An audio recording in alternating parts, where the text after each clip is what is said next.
There's just a little frustration coursing through this Indonesian team that things are not going their way. Yeah, at times I think a little bit over enthusiastic in certain challenges, where perhaps they could just afford to slow it down a little bit, be a bit more patient in certain situations. This is a danger man for Malaysia.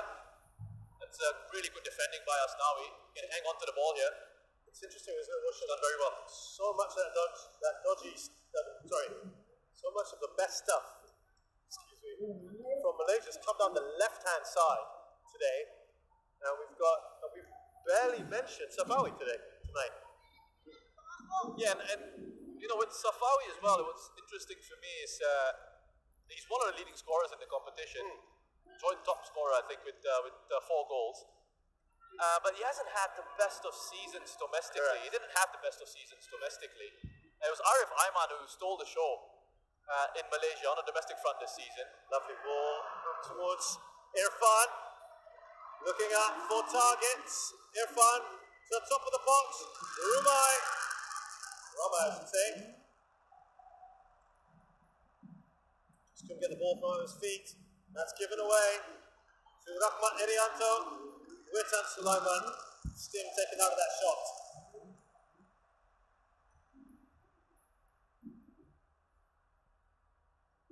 I love the fact we're midway through this first half and the intensity has not dropped.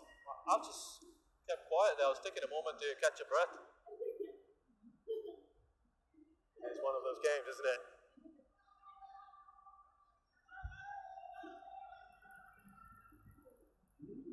In that other game, at the moment, it is 1-0 to Vietnam. They were overwhelming favourites for that one anyway. Good pressure raised by Hugginswaran Raj. Look at the key man, there's a foul! There's not going to be a penalty! Big prize there as well. Not given. Oh, again, that's another close one. He was in behind. Wonderful work by Safawi. Great acceleration. Through his power and pace to get in behind that. Arms were up. It is back from Alfiandra. Oh, I'll tell you what. Are you a fan of this whole evening out theory? They even themselves out. Yeah. That doesn't help with the fans, does it? They just want to get what's right. They want to get the penalty, don't they? Flag stays down. Still alive here.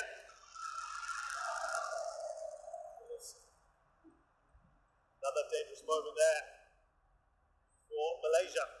You know, I'll tell you what, if the referee, it's probably playing on his mind a little bit. Yeah. The fact that he didn't give a penalty or even a free kick to Indonesia earlier on. I think if he had given a penalty then, you've seen them given in those situations, you could argue perhaps Safawi goes down a little too easy, he just feels a bit of an arm.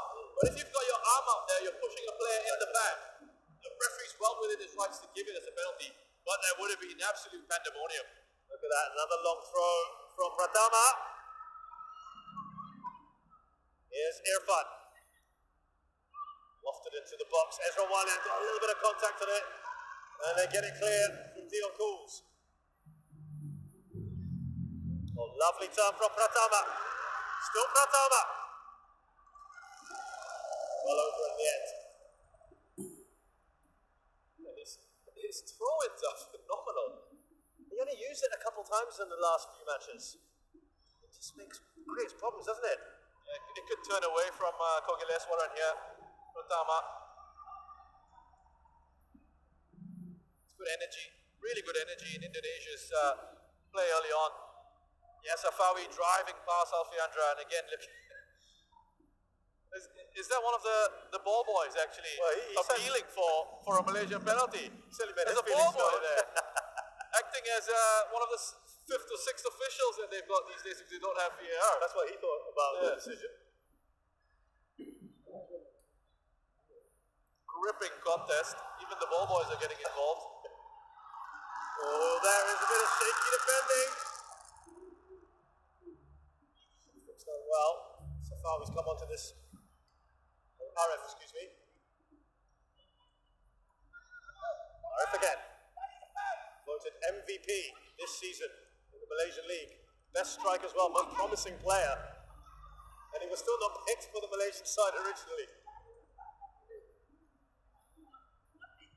Yeah, I mean, I think this Malaysian squad, when the selection was announced, there were a few question marks, there were a few discussions, social media amongst the Malaysian fans, for why certain players were left out.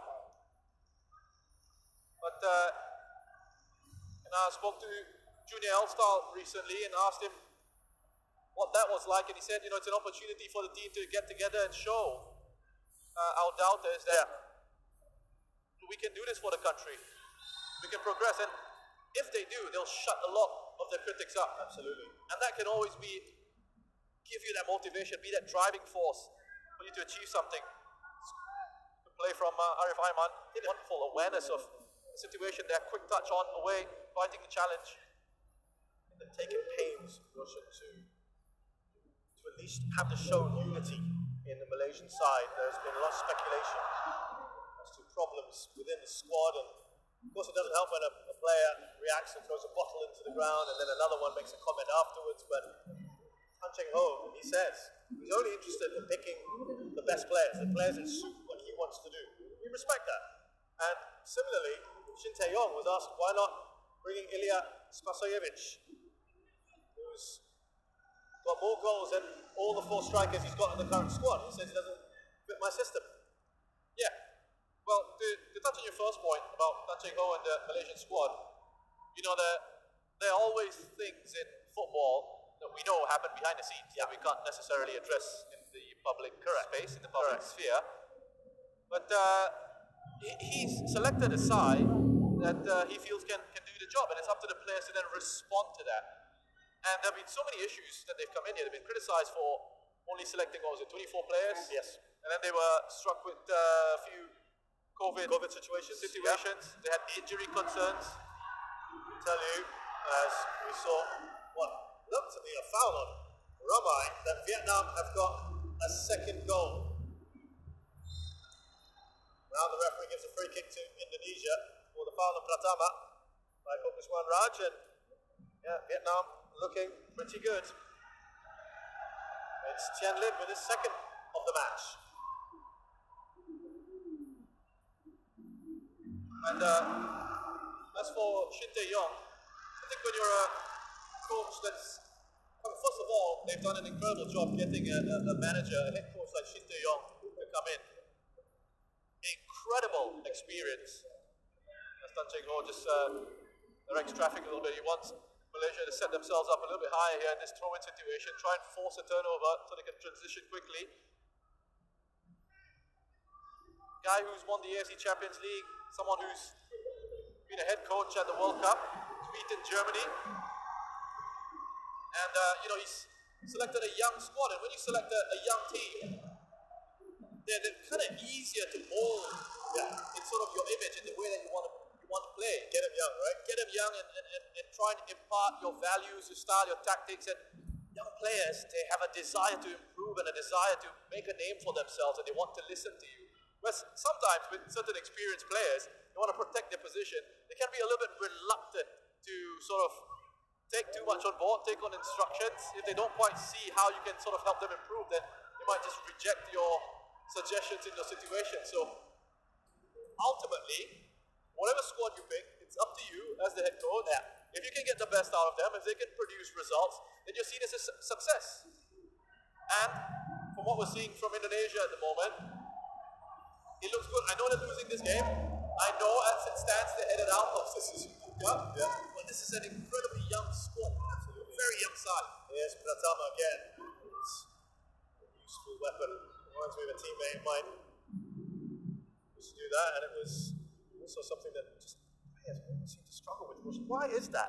Why do they struggle with the throwing? I guess it has to be flat and fast, right, to just cause those sort of issues? Well, first of all, I want to find out who this teammate of yours is. What level this is you're talking about? No, this is that's nothing like your level. Very, very social. But yes, he's actually watching this right now. But yes, you look, the delivery is important. You're absolutely right to mention it's got to be flat.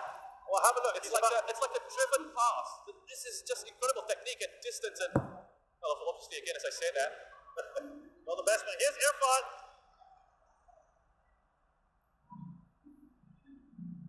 Do you remember, I don't know if Laos technical director V. Sundramuthi is watching this, but yes, he used to. he used to love a long throw-in when he was in charge of the Singapore national side. Adi Mohana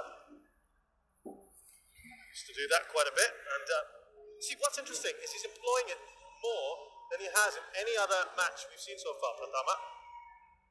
But it's clearly something that they feel will make Malaysia susceptible.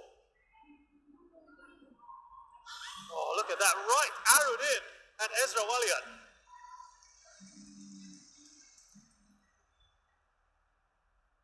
It's incredible.